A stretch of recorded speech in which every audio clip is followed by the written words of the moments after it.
नमस्कार, मैं हूं विवेक शर्मा। पंजाब केसरी नवोदय टाइम देख रहे हैं आप।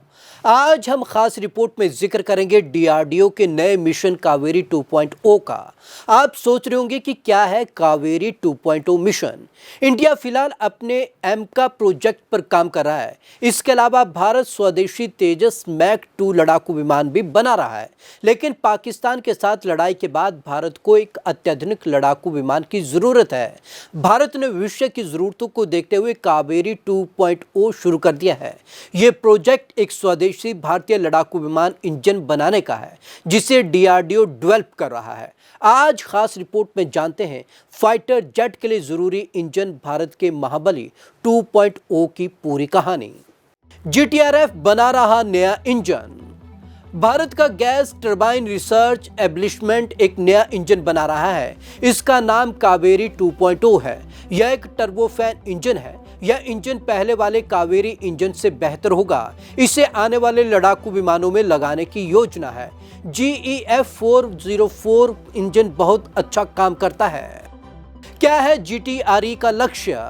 GTRE का लक्ष्य GEF 414 इंजन जैसी क्षमता हासिल करना है। यह इंजन आधुनिक लड़ाकू विमानों में लगा होता है।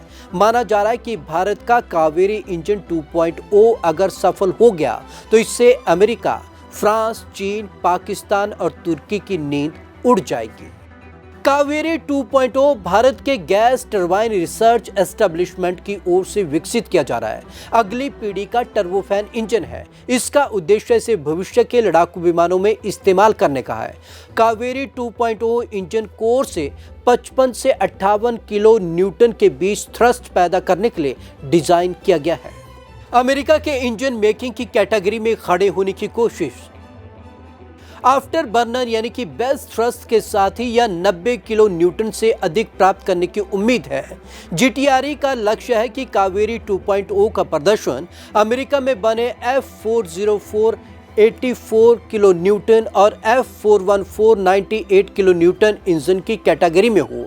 अगर ये इंजन बनाने में भारत कामयाब होता है तो इससे भारत को तेजी से अपनी 5वीं पीढ़ी के जंगी विमानों के बेड़े को तैयार करने में मदद मिलेगी। कावेरी 2.0 को फ्लैट रेटेड परफॉर्मेंस या फ्लैट रेटेड तकनीक के साथ डिजाइन किया गया है, जिसका मतलब है यह तापमान और गति में बदलाव के बावजूद लगातार पावर आउटपुट बनाए रखेगा, जो भारत की विविध जलवायु के लिए एक महत्वपूर्ण विशेषता है। मूल dry Kaveri engine dry configuration में 46 किलो न्यूटन का थ्रस्ट और ऑपरेटर बर्नर के साथ 73 किलो न्यूटन पैदा करता है। आफ्टर बर्नर के साथ 90 किलो न्यूटन की एनर्जी। कावेरी 2.0 इंजन 55 से 58 किलो न्यूटन का थ्रस्ट पैदा करने के लिए बनाया गया है। थ्रस्ट का मतलब है इंजन की शक्ति। आफ्टर बर्नर के साथ यह 90 किलो न्यूटन से ज़्यादा थ्रस्ट पैदा कर सकता है। आफ्टर बर्नर इंजन को और ज़्यादा शक्ति देता है। जीटीआरई चाहता है कि कावेरी 2.0 इंजन का प्रदर्शन अमेरिका में बने F404 84 किलो न्यूटन और F414 98 किलो न्यूटन इंजन के बराबर हो। बताया जा रहा है कि अगर कावेरी 2.0 इंजन अच्छा प्रदर्शन करता है तो यह F414 जैसे विदेशी इंजनों का एक अच्छा विकल्प हो सकता है। जीटीआरई का मानना है कि कावेरी 2.0 इंजन भारत के मौसम में बहुत भरोसेमंद और कुशल होगा, इसलिए विदेशी इंजनों से मुकाबला कर सकता है। $1 बिलियन का निवेश चाहता है जीटीआरई। जीटीआरई कावेरी 2.0 इंजन बनाने के लिए लगभग $1 बिलियन का निवेश चाहता है। जीटीआरई ने फ्रांस की एयरस्पेस कंपनी सैफ्रान के साथ मिलकर एक अध्ययन किया। इस अध्ययन में कावेरी 2.0 इंजन को बनाने की संभावनाओं पर विचार किया गया। कावेरी इंजन का प्रदर्शन अगले 2 से 4 सालों में किया जाएगा। उसके बाद कावेरी 2.0 इंजन को बनाने पर विचार किया जा सकता है। ये तब किया जा सकता है जब पहले लड़ाकू विमानों को नए इंजन की जरूरत होगी। आमतौर पर नए इंजन 10 साल बाद लगाए जाते हैं।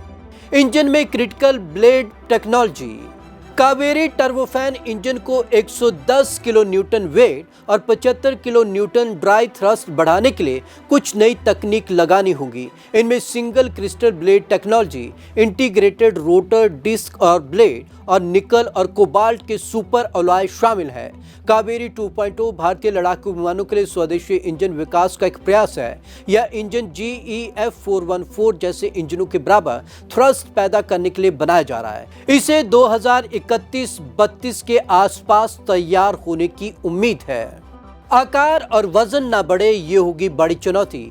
GTRE के सामने एक बड़ी चुनौती है। उसे कावेरी इंजन की शक्ति को बढ़ाना है, लेकिन उसका आकार और वजन नहीं बढ़ाना है। साथ ही उसे single crystal turbine blade technology भी लगानी है। इसके लिए नए मटेरियल और बेहतर डिजाइन का इस्तेमाल किया जाएगा। कावेरी 2.0 इंजन में ऐसे मटेरियल का इस्तेमाल किया जाएगा जो ज्यादा तापमान और दबाव को सह सके। इससे इंजन का प्रदर्शन और टिकाऊपन बढ़ेगा। इसमें single crystal turbine blade technology भी लगाई जाएगी। इससे इंजन की क्षमता और प्रदर्शन बेहतर होगा। सुपर अलॉय का भी हो सकता है इस्तेमाल।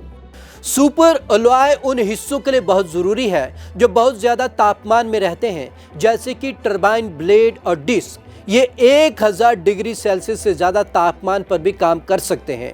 निकल आधारित सुपर अलॉय को बनाने के लिए इन्वेस्टमेंट, कॉस्टिंग और पाउडर मेटलर्जी जैसी जटिल प्रक्रियाओं का इस्तेमाल किया जाता है। इससे उनकी मैकेनिकल प्रॉपर्टीज बेहतर होती हैं। रिपोर्ट की माने तो तेजस लड़ाकू विमान के MKA-1 वर्जन में फिलहाल GEF 404 इंजन लगा है।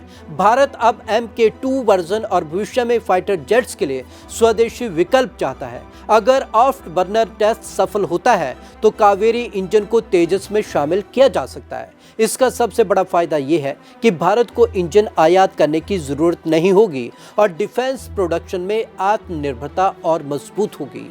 आपको हमारी ये रिपोर्ट कैसी लगी? कमेंट बॉक्स में जरूर कमेंट करें। विवेक शर्मा को दीजिए इजाजत। नमस्कार।